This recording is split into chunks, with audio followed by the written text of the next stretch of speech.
നമസ്കാരം. ദുരിതപ്പെയ്ത്തിൻ്റെ 5-ാം രാത്രിയായിരുന്നു ഇന്നലെ. നേരിയ പ്രതീക്ഷയുണ്ടായിരുന്നു. കഴിഞ്ഞ 4 ദിവസങ്ങൾ വെച്ച് നോക്കുമ്പോൾ ഇന്നലെ രാത്രിയിൽ കാര്യമായി പെയ്തില്ല എന്ന് പറയേണ്ടി വരും. എന്നാൽ ദുരിതം അവസാനിച്ചു എന്ന് പറയാറായിട്ടില്ല. പുതിയൊരു ചക്രവാത ചുഴി രൂപപ്പെടുന്നെന്നും അതുകൊണ്ട് തന്നെ പലയിടങ്ങളിലും തീവ്രമഴ ആവർത്തിക്കുമെന്നുമാണ് കേന്ദ്ര കാലാവസ്ഥാ നിരീക്ഷണ കേന്ദ്രം അറിയിക്കുന്നത്. പേമാരിയുടെ തുടർചലനങ്ങളുടെ ഭാഗമായി ഇന്നും 10 ജില്ലകളിൽ വിദ്യാഭ്യാസ സ്ഥാപനങ്ങൾക്ക് അവധിയാണ്. കൊല്ലവും തിരുവനന്തപുരവും മലപ്പുറവും പാലക്കാടും മാത്രമാണ് അവധിയിൽ നിന്നും ഒഴിവായിരിക്കുന്നത്. PSC പരീക്ഷകളും യൂണിവേഴ്സിറ്റി പരീക്ഷകളും ഒക്കെ മാറ്റിവെച്ചതായി അതാത് കേന്ദ്രങ്ങൾ അറിയിച്ചിട്ടുണ്ട്. പത്തനംതിട്ട, കോട്ടയം ജില്ലകളിലെ മലയോര പ്രദേശങ്ങളിൽ ഇന്ന് വെളുപ്പിന് വീണ്ടും തീവ്രമഴ ആരംഭിച്ചിട്ടുണ്ട്. വെള്ളക്കെട്ട് രൂപപ്പെട്ട് ജനജീവിതം ദുസ്സഹമായ പത്തനംതിട്ടയിലെ ആറന്മുളയിലും റാന്നിയിലുമൊക്കെ വെള്ളം ഇറങ്ങിത്തുടങ്ങിയെങ്കിലും പുതിയ മഴ ആശങ്ക രൂപപ്പെടുത്തുന്നു. തിരുവല്ല ഭാഗത്ത് മഴ കനക്കുന്നുണ്ട്. ഇടത് സർക്കാർ ഏറെ കൊട്ടിഘോഷിച്ച് ഉയരം കൂട്ടിയ ചങ്ങനാശ്ശേരി ആലപ്പുഴ AC റോഡിൽ വെള്ളക്കെട്ടുകൾ രൂപപ്പെടുകയും ഗതാഗത തടസ്സം ഉണ്ടാവുകയും ചെയ്യുന്നതായി റിപ്പോർട്ടുകളുണ്ട്. അപ്പർ കുട്ടനാട്ടിലെ ജലനിരപ്പ് ഉയരുന്നതായി അവിടെ നിന്നുള്ള റിപ്പോർട്ടുകൾ സൂചിപ്പിക്കുന്നു. വയനാട് കനത്ത മഴയ്ക്ക് സാധ്യതയുണ്ട് എന്ന മുന്നറിയിപ്പിനെ തുടർന്ന് അവിടേക്കുള്ള അത്യാവശ്യമല്ലാത്ത യാത്രകൾ ഒഴിവാക്കണമെന്ന് ജില്ലാ കളക്ടർ ആവശ്യപ്പെട്ടിട്ടുണ്ട്. കോഴിക്കോട് ജില്ലയിലെ മലയോര പ്രദേശങ്ങളിലും മഴ തുടരുന്നു. എറണാകുളം ജില്ലയിൽ വ്യാപകമായി ഇന്ന് രാവിലെ മുതൽ തീവ്രമഴ ആരംഭിച്ചിട്ടുണ്ട്. 4 ദിവസം നീണ്ട മഴയിൽ ഇതുവരെ 28 പേർ മരിച്ചതായി സ്ഥിരീകരിച്ചിട്ടുണ്ട്. 5 പേരെക്കുറിച്ച് വിവരമൊന്നുമില്ല. 418 ദുരിതാശ്വാസ ക്യാമ്പുകൾ തുറന്നു. 18,434 പേരെ ദുരിതാശ്വാസ ക്യാമ്പുകളിലേക്ക് മാറ്റി. 52 വീടുകൾ പൂർണ്ണമായും 555 വീടുകൾ ഭാഗികമായും തകർന്നിട്ടുണ്ട്. ഏറ്റവും സങ്കടകരമായൊരു വാർത്ത, തിരുവനന്തപുരം നേമം കല്ലിയൂർ സ്വദേശിയായ R. രാജേഷ് എന്നു പേരുള്ള 36 വയസ്സ് മാത്രം പ്രായമുള്ള ഒരു ദുരിതാശ്വാസ പ്രവർത്തകന്റെ സങ്കടകരമായ മരണവാർത്തയാണ്. എവിടെ ദുരിതമുണ്ടായാലും ഓടിയെത്തുന്ന ദുരിതാശ്വാസ രക്ഷാപ്രവർത്തന പരിശീലകൻ കൂടിയാണ്. ത്രോബോളിന്റെ ദേശീയ ടീം അംഗമൊക്കെയായ രാജേഷ് കഴിഞ്ഞ 3 മാസമായി കണ്ണൂരിൽ പരിശീലനത്തിനെത്തിയ രാജേഷ് കണ്ണൂർ പുളിങ്ങോമിന് സമീപം കാട്ടിൽ നിന്ന് ഉരുൾപൊട്ടി വന്ന് ഒറ്റപ്പെട്ടുപോയ ബെന്നി എന്ന കർഷകനെ രക്ഷിക്കാനുള്ള ശ്രമത്തിലാണ് മരിക്കുന്നത്. ഉരുൾപൊട്ടലിൽ കഴുത്തോളം വെള്ളമുയർന്നപ്പോൾ ഒരു തെങ്ങിൽ കെട്ടിപ്പിടിച്ച് നിൽക്കുകയായിരുന്നു ബെന്നി. ബെന്നിയെ രക്ഷിക്കാൻ വേണ്ടിയ തെങ്ങിൽ വടം കെട്ടി രാജേഷും മറ്റ് 2 രക്ഷാപ്രവർത്തകരും സ്ഥലത്തെത്തുന്നു. കയറിൽ മുമ്പിൽ തൂങ്ങി നിന്നത് ബെന്നിയാണ്. തൊട്ടു പിന്നാലെ മറ്റ് 2 രക്ഷാപ്രവർത്തകർ, ഒടുവിൽ രാജേഷ്. ഇതിനിടയിൽ കയറിൽ നിന്ന് പിടിവിട്ട് രാജേഷ് വെള്ളത്തിലൂടെ ഒലിച്ചു പോവുകയായിരുന്നു. കേരളത്തിലേറെ അറിയപ്പെടുന്ന രക്ഷാപ്രവർത്തകനാണ് രാജേഷ്.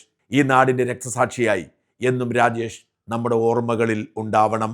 വെള്ളപ്പൊക്കത്തിൻ്റെ പശ്ചാത്തലത്തിൽ എല്ലാം താളം തെറ്റിയിരിക്കുന്നു എന്ന ആരോപണവുമായി രാഷ്ട്രീയ മുതലെടുപ്പിനിറങ്ങിയ CPMകാർക്ക് തിരിച്ചടി നൽകിക്കൊണ്ട് VD സതീശൻ്റെ തേരോട്ടം തുടരുകയാണ്.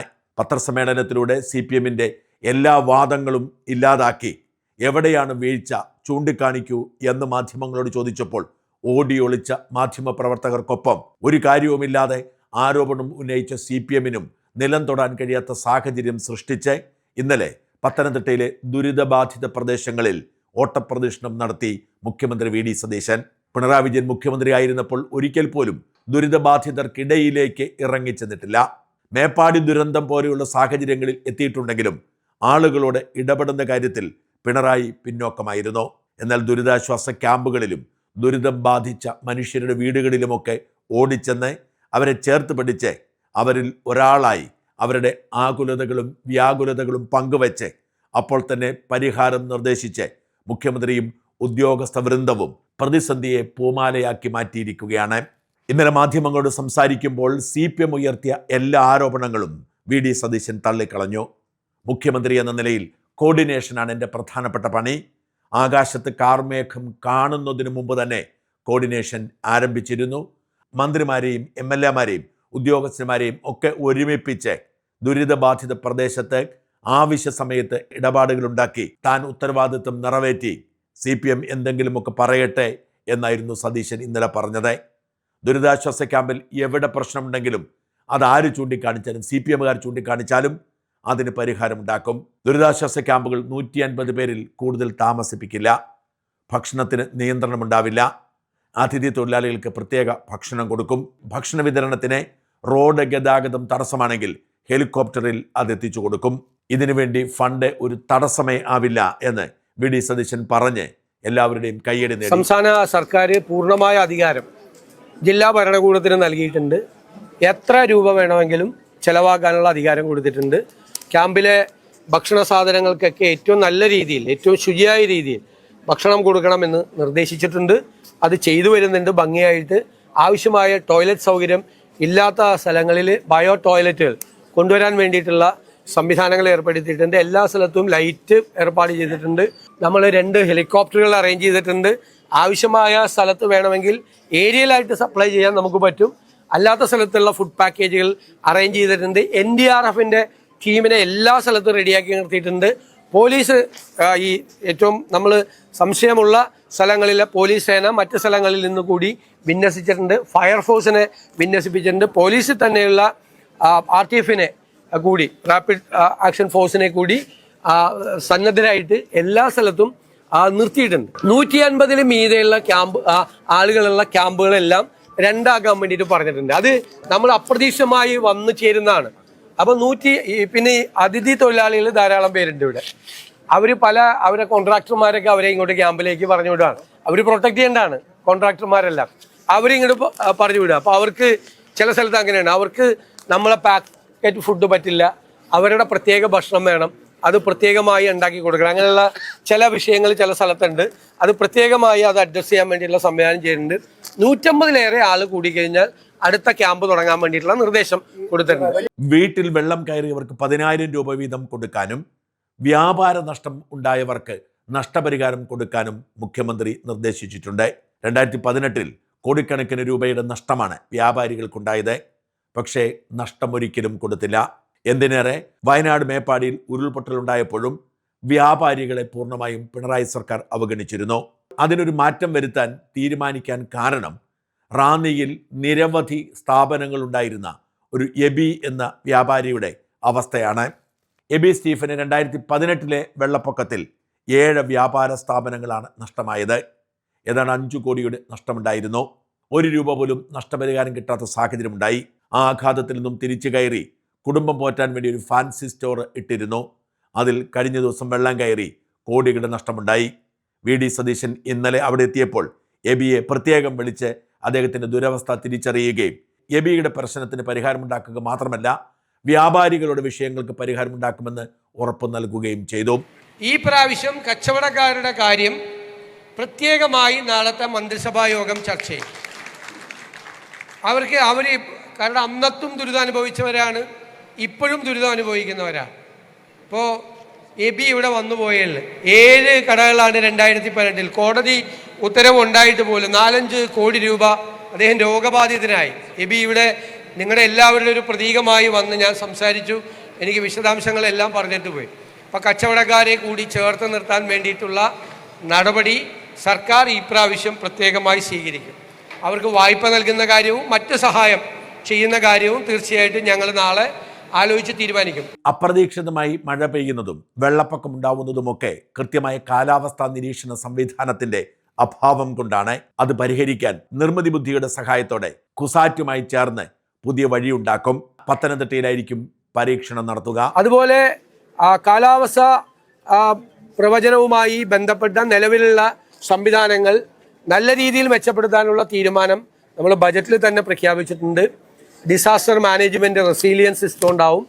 അതും ഏറ്റവും ഒരു പൈലറ്റ് പ്രോജക്റ്റായിട്ട് നമ്മൾ പത്തനംതിട്ട ജില്ലയിൽ തന്നെ നടപ്പാക്കാനുള്ള തീരുമാനമാണ് നമ്മൾ എടുത്തിരിക്കുന്നത്.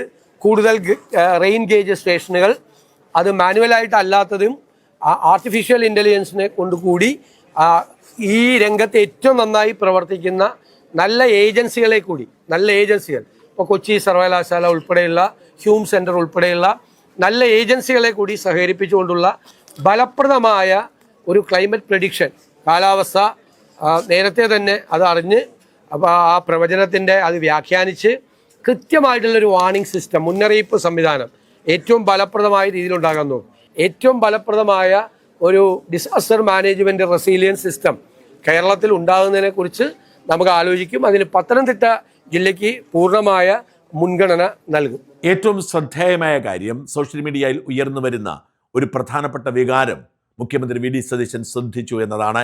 ആശയക്കുഴപ്പമുണ്ടാക്കുന്ന മണൽ വാരൽ നിരോധന നിയമമാണ് ഈ വെള്ളപ്പൊക്കത്തിൻ്റെ മൂല കാരണം എന്ന് സാധാരണ മനുഷ്യർക്ക് മനസ്സിലായിട്ടും ഉദ്യോഗസ്ഥന്മാർക്കും രാഷ്ട്രീയക്കാർക്കും പിടികിട്ടിയിരുന്നില്ല.